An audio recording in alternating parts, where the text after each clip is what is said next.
Pastor Malak गुलजार है। My name is Pastor Malak Gulzar. मैं पाकिस्तान के शहर गुजरांवाला का रहने वाला हूँ। I belongs to Gujranwala, Pakistan. मैं खुदावंद यीशु मसीह का शुक्रगुजार हूँ, I'm very thankful to Lord Jesus, जिसके कलाम की आज मैं खिदमत करने वाला हूँ। whose I'm going to share the word of God. मैं पादरी आरिफ इकबाल साहब का भी शुक्रगुजार हूँ, Also, I'm very thankful to Reverend Arif Iqbal, जिन्होंने एक्ट गॉस्पल टीवी का आगाज किया who है has started X Gospel TV और मुझे खुदावंद के कलाम की खिदमत का मौका दिया है। and give me this chance to preach the word of God. Translation के लिए For translation, मेरे साथ मेरी बेटी है, my daughter is with me उसका नाम है नैयाब Malak. and my name is Nayab Malik. मैं तमाम नाजरीन को अपनी तरफ से मसीह यीशु में सलाम कहता हूँ। Greetings in the name of Jesus to all the viewers. आज का हवाला है And today's passage is मत्ती रसूल का इंजीली बयान, Gospel of Matthew, उसका चौथा बाब, chapter number 4, उसकी 19 और 20 आयत। 19 and 20 verse. पाकलाम में यूं लिखा हुआ है, And here is written, और उनसे कहा, and he said to them, मेरे पीछे चले आओ follow me, तो मैं तुमको आदमगीर बनाऊंगा। and I will make you fishers of men. वो फौरन जाल छोड़कर उसके पीछे हो लिए। They immediately left their nets and followed him. इससे पहले Before मैं खुदावंद के कलाम की खिदमत करूं, I'm going to share the word of God, हम अपने सरों को खुदावंद के हुजूर में झुकाएंगे और दुआ we करेंगे। have to bow our heads before God and let's pray. जिंदा जलाली आसमानी बाप, तेरा शुक्र हो, आए खुदाए पाक रू, मैं अपने आप को तेरे हाथों में देता हूँ, मैं अपने आप को खाली करता हूँ, मुझ में आ ताकि मैं तेरे कलाम की खिदमत कर सकूं। तेरे ही नाम से ये सब कुछ मांगता हूँ, आमीन। Amen. मत्ती की अंजील Gospel of Matthew, उसका चौथा बाब chapter number 4, बड़ी खास अहमियत का हामिल है। has got great importance. इसकी पहली 10 आयत में In the first 10 verses, मसीह यीशु के 40 दिन के फाका और अबलीस से आजमाए जाने का बयान किया गया है। there is discussed about the 40 days fasting and temptations of Jesus Christ by devil. 17वीं आयत में बड़ी खास बात बयान की गई There is है an important thing in the verse 17, और वो खास बात ये है and the extensive thing is that कि मसीह यीशु ने that Jesus Christ गलील के इलाका से अपनी खिदमत का आगाज किया। has started his service in the from the area of Galilee. मसीह यीशु ने Jesus Christ अपनी खिदमत का आगाज has started his service खुदा के इरादा और खुदा के मकसद के मुताबिक किया। with the intention of God. ये इलाका This area गैर यहूदियों का था। was non-Jewish area. इस इलाके की मशहूरी This area गलील was- की झील है, This area was famous with its famous lake, जो शिमाली फलस्तीन में गलील के इलाका में ताजा पानी की है। which is situated at northern Palestine, and it was famous with its fresh water. ये झील This lake 33 किलोमीटर लंबी is है about 33 meters long, और सतह समुद्र से 230 मीटर नीची and है। its surface area is about 230 meters. इसकी ज्यादा से ज्यादा गहराई 50 मीटर है। Its depth is more than about 50 meters. तलावत करता हवाला के मुताबिक According to the recital passage, मसीह यीशु ने 4 माहीगीरों का चुनाव किया Jesus Christ has chosen 4 fishermen जो इस झील में शिकार किया करते थे। that hunt fish in this lake, उनके नाम ये हैं, and their names are शमाउन को जो पतरस कहलाता है Simon called Peter और उसका भाई इंद्रियास and his brother Andrew और जब्दी के बेटे यकूब और यूहन्ना। and Zebedee son James and John. ये चारों These 4, पेशे के लिहाज से माहीगीर थे। according to their profession, they are fishermen, मछलियां पकड़ना to hunt fish और उनको फरोख्त करना and sell them. ये उनका कारोबार This is था। their business.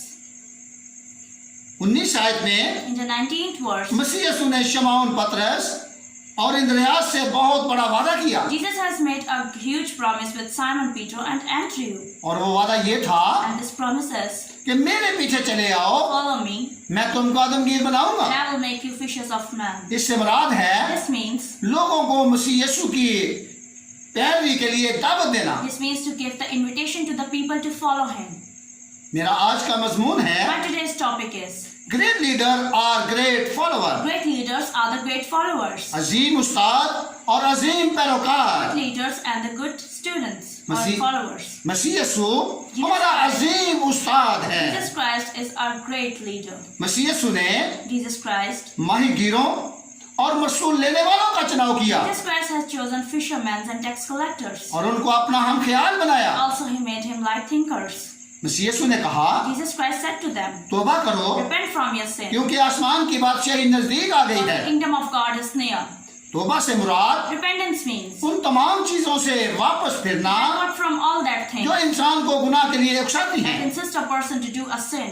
मसीह यीशु ने यह भी कहा Jesus Christ also said, अपने ख्यालात को भी तब्दील करो, change your thinking, अपनी सोच बदलो। change your thoughts. पुराने अहदनामा In में the Old Testament, दूसरा सलातीन in the second book of King, उसका 5वां बाब chapter number 5, और उसकी 15 आयत में नुमान कोड़ी के लिए बयान किया गया है। verse 15, there is written about a person called Naaman who was infected with leprosy. Numan Naaman, कोई आम आदमी नहीं था। Naaman was not a normal person. Numan Naaman, Shah इराम का जनरल था। Naaman was a commander of Syria. वो बड़ा मुतकब्बर और बुत परस्त शख्स था। He was great and an idol worshipper. जब उसे अलीशा नबी की मार्फत कोढ़ से शिफा मिली When he was healed by the grace of Elisha, तो नुमान के ख्यालात तब्दील हो गए। Naaman's thinking became changed. Numan ने बुतों को पूजना छोड़ दिया। He left idol worshiping. Numan खुदा पर ईमान ले आया। Put his faith on Jesus.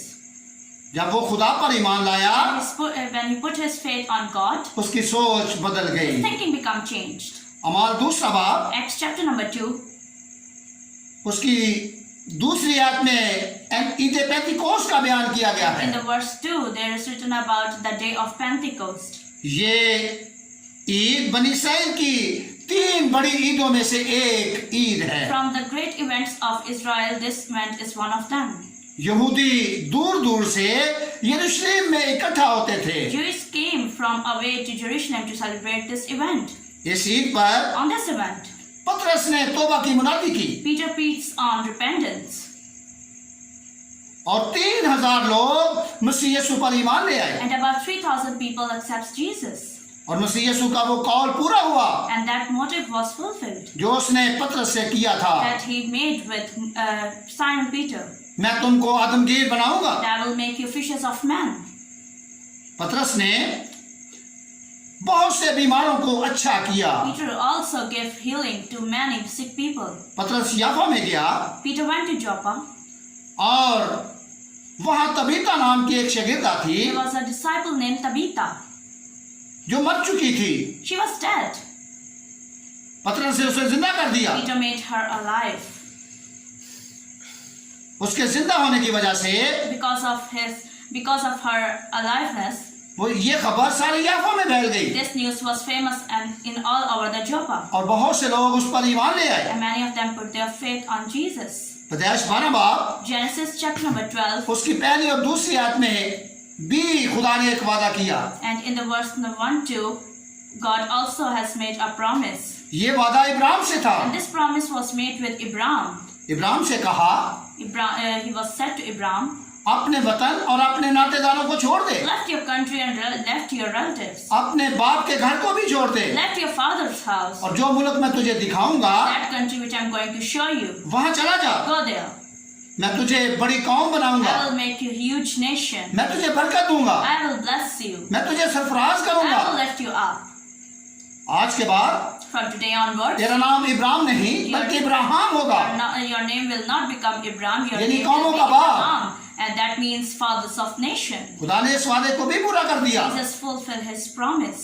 आज पूरी दुनिया में In the whole world, Ibrahim को कौमों का बाप कहा जाता we है। called Abraham as a father of nation. खुदा मुझे और आपको भी सरफराज करना चाहता है।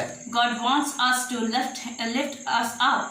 हमें खुदा पर ईमान लाने की We have to जरूरत put है। our faith on Jesus. जब हम खुदा पर ईमान लाते When we हैं put our faith on Jesus, और अपने गुनाहों का इकरार करते हैं and we repent from our sin, तो हमारी जिंदगी बदल जाती है। then our lives become changed. हम हमेशा की जिंदगी के वारिस बन जाते हैं। We will become the inheritance of eternal life.